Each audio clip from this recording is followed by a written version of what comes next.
Fokus berita dari Sabah petang ini, dakwaan pembangkang pimpinan GRS PH gagal, tidak berasas. Kita langsung bersama Anisia Daulus di Kota Kinabalu. Teruskan. Ya, baik Ifah. Dakwaan pembangkang kononnya Kerajaan Sabah yang kini ditadbir Gabungan Rakyat Sabah GRS dan Pakatan Harapan PH gagal adalah sesuatu yang tidak berasas. Sebaliknya, kerajaan negeri mencapai pelbagai kejayaan dalam pentadbirannya yang terbukti melalui peningkatan ketara hasil negeri sejak mengambil alih tampuk pemerintahan. Ketua Menteri Datuk Seri Panglima Haji Jinor berkata, dalam memastikan pembangunan menyeluruh, kerajaan negeri memperkenal Hala Tuju Sabah Maju Jaya SMJ yang memberi fokus kepada pembangunan ekonomi dan kesejahteraan rakyat. Beliau berucap merasmikan Majlis Berbuka Puasa Anjuran Gagasan Rakyat Bahagian Sukau di Masjid Tun Juhar, Sukau, Kinabatangan. Datuk Haji Ji turut menekankan bahawa kerajaan negeri pimpinan GRS dan PH akan terus berusaha memajukan Sabah dan memastikan semua kaum serta masyarakat mendapat manfaat daripada pembangunan negeri secara adil dan saksama. Justru beliau berharap rakyat dapat memberi peluang kepada kerajaan pimpinannya untuk meneruskan usaha membangun dan membawa pelbagai kebaikan ekonomi serta kesejahteraan pada pilihan raya umum Dewan Undangan Negeri akan datang. Sementara itu, Datuk Haji Ji yakin untuk melihat daerah kecil Sukau membangun dengan lebih pesat menerusi pentadbiran pejabat daerah kecil yang baharu, khususnya sektor pelancongan yang menjadi kekuatan ekonomi daerah itu.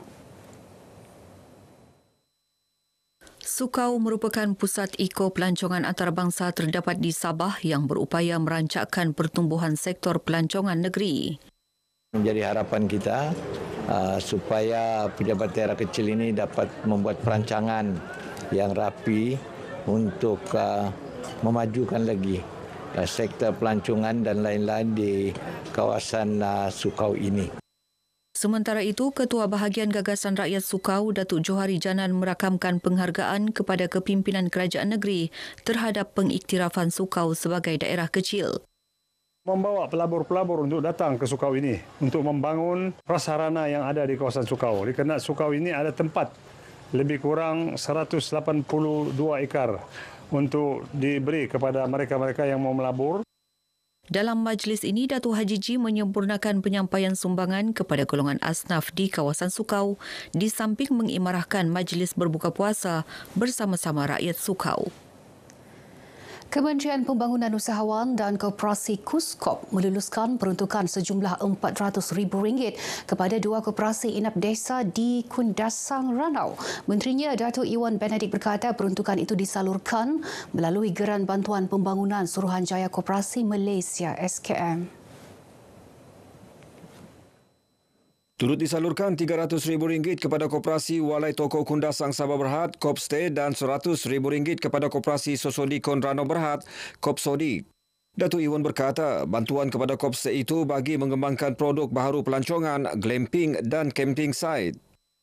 Saya telah dimaklumkan mengenai dengan tadbir urus, operasi dan pencapaian yang telah dicapai oleh kedua-dua koperasi ini, tetapi masih memerlukan suntikan sokongan daripada kementerian untuk menambah nilai produk dan perkhidmatan mereka. Datuk Iwan ditemui pemberita selepas lawatan kerja Menteri KUSKOP ke koperasi-koperasi daerah Ranau. Inisiatif produk baru itu bagi menarik lebih ramai pelancong ke Kundasang sekaligus merancakkan lagi ekonomi komuniti setempat melalui sektor koperasi dan pelancongan berasaskan komuniti.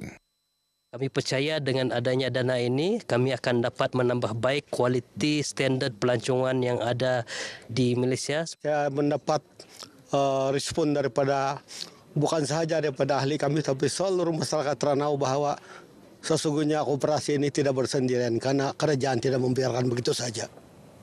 Dalam lawatan kerja ini, Datuk Iwan turut melawat Kundasang Aquafarm, sebuah perusahaan aquakultur yang dikendalikan seorang usahawan belia yang juga alumni program Tunas Usahawan Belia Tiup 2016 di bawah SME Corp Malaysia.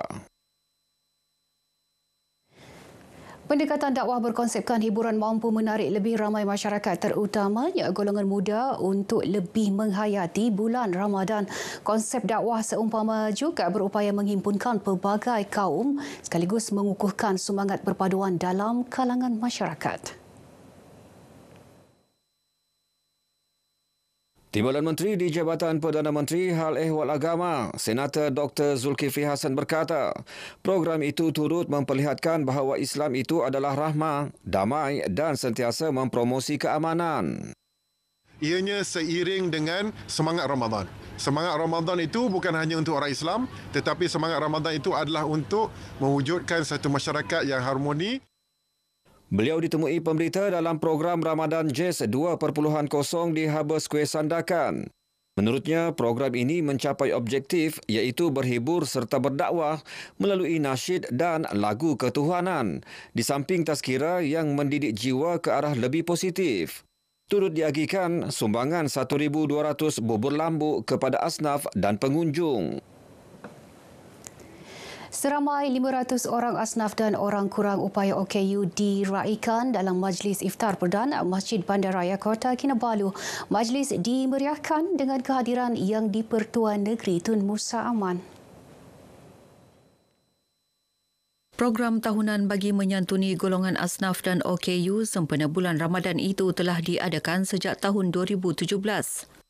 Tun Musa turut menyempurnakan majlis penyerahan duit raya kepada asnaf dan OKU, seterusnya merasmikan tabung iftar perdana OKU Masjid Bandaraya Kota Kinabalu.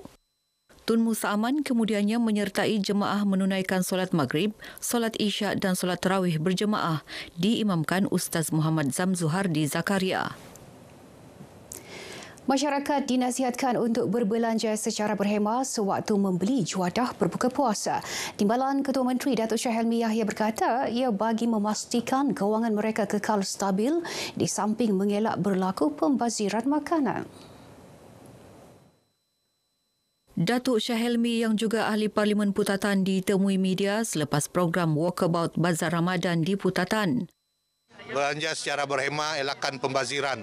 Kepada para peniaga pula, pastikan jualan juadah yang disediakan sentiasa dalam keadaan bersih dan teratur. Beliau turut berpuas hati dengan keadaan bazar yang bersih dan tersusun serta sambutan yang baik daripada masyarakat sekitar sekaligus meningkatkan ekonomi peniaga kecil. Baik, sekian perkongsian dari negeri di bawah Bayu. Kembali bersama Ifah untuk lebih banyak perkembangan semasa dalam negara dari sungai hingga segara Palestin pasti merdeka. Ifah. Baik, terima kasih, Anne.